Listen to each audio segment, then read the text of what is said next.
ఆయన అడిగాడని కోపంతో ఆయన ఫోన్ ట్యాప్ చేయడం మొదలుపెట్టారు. అక్కడి నుంచి ఎక్కడికక్కడ వేధింపులు మొదలుపెట్టాడు.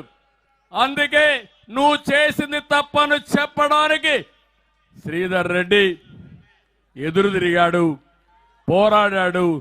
అదే సైకో పైన తిరుగుబాటు అని చెప్పి నేను మీకు తెలియజేస్తున్నా. అందుకే ఒక్కసారి మీరు ఆలోచించండి. ఈ మీటింగ్ ద్వారా రాష్ట్రం మొత్తం ఆలోచించాలి.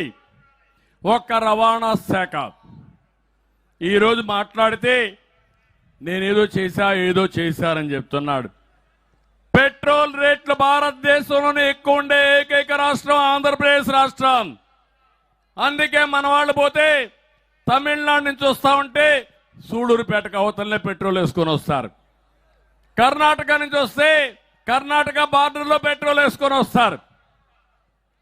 అంటే ఎక్కడ పోయినా మనకంటే 10 రూపాయల నుంచి 20 రూపాయలు చౌకగా పెట్రోల్ డీజిల్ దొరికే పరిస్థితి వచ్చింది.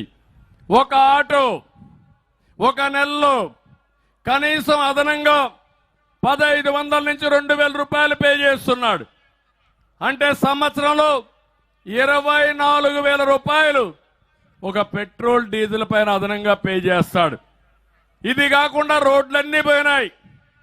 రోడ్లు పోయినాయి కాబట్టి ఎక్కడికక్కడ రిపేర్లు వస్తాయి.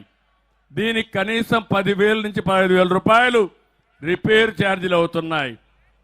ఇది కాకుండా ఇంకో పక్క మీరు చూస్తే చలానా పేరుతో యూనిఫామ్ లేదని, లేకపోతే సరైన రికార్డులు లేవని ఎక్కడికక్కడ వాళ్ళని వేధించే పరిస్థితికి వచ్చారు. కాకి చొక్కా వేసుకోలేదని, స్పీడ్ ఎక్కువైందని, బీమా లేదని, రాంగ్ రూట్ అని, ఫిట్నెస్ సర్టిఫికెట్ లేదని వేధింపులు మొదలైనాయి. మొత్తం కలిసి ఒక ఆటో కార్మికుడి పైన అదనంగా 50,000 రూపాయలు భారం పడింది. నువ్వు ఇచ్చేది ఎంత? 10,000 రూపాయలు. అది కూడా ఎంతమందికి ఇస్తున్నావు? 10 లక్షల మంది డ్రైవర్లుంటే నువ్వు ఇచ్చేది 2,60,000 మందికి. అంటే మీరు దోచుకున్నది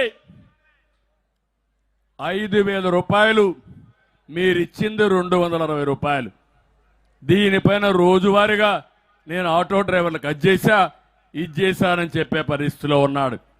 ఇంకో పక్క మీరు చూస్తే గ్రీన్ ట్యాక్స్ అదనంగా కర్ణాటకలో 200, తమిళనాడులో 500, తెలుగుదేశం పార్టీ హయాంలో 200, ఇప్పుడు కనిష్టం 2,395, గరిష్టం 30,820 రూపాయలు. ఇది దోపిడీ కాకపోతే ఏమవుతుందని అడుగుతున్నాను. దీంతో రవాణా రంగం కుదేలైంది. తెలుగుదేశం పార్టీ హయాంలో డ్రైవర్ లారీ ఓనర్ అయ్యాడు. వీళ్ళ హయాంలో లారీ ఓనరు క్లీనర్గా తయారయ్యాడు. తమ్ముళ్ళు, అది వీళ్ళ యొక్క పరిపాలన. ఇది ఒక చెత్త పరిపాలన.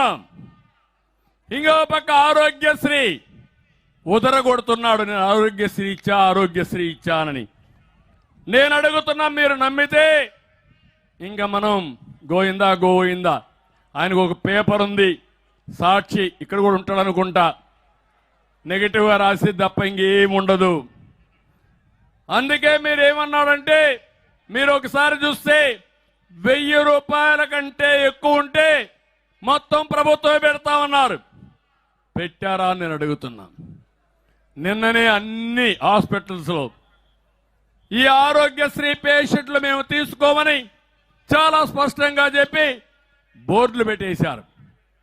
అంటే కనీసం పేదవాడి ఆరోగ్య ఖర్చులు కూడా భరించలేని మీరు బ్రహ్మాండంగా పేదవాడి ఆరోగ్యాన్ని బాగు చేశారా నేను అడుగుతున్నా.